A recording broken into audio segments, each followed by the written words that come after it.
सरकारी कर्मचाऱ्यांसाठी आता ई-के-वाय-सी बंधनकारक असून बीडमध्ये पडताळणी प्रक्रियेला वेग आला आहे। राज्यातील सुमारे 18 लाख सरकारी कर्मचाऱ्यांसाठी ई-के-वाय-सी पूर्ण करणे आता बंधनकारक करण्यात आले आहे।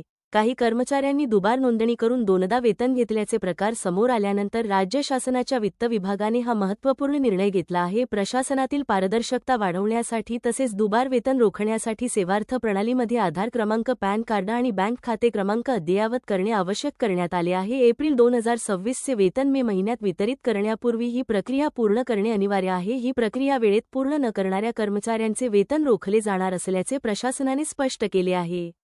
बीड जिल्ह्यात या कामाला वेग आला असून कर्मचाऱ्यांनी आपली आधार संलग्न बँक खाती सेवार्थ प्रणालीत नोंदवणे सक्तीचे करण्यात आले आहे। पडताळणीनंतरच वेतन वितरित केले जाणार असून माहितीमध्ये तफावत आढळल्यास किंवा ई-के-वाय-सी अपूर्ण राहिल्यास वेतन थांबण्याची शक्यता असल्याने सर्व कर्मचाऱ्यांना ही प्रक्रिया तातडीने पूर्ण करण्याचे निर्देश देण्यात आले आहेत। लेटेस्ट अपडेटसाठी आमच्या या YouTube चॅनेलला सबस्क्राईब करा। धन्यवाद।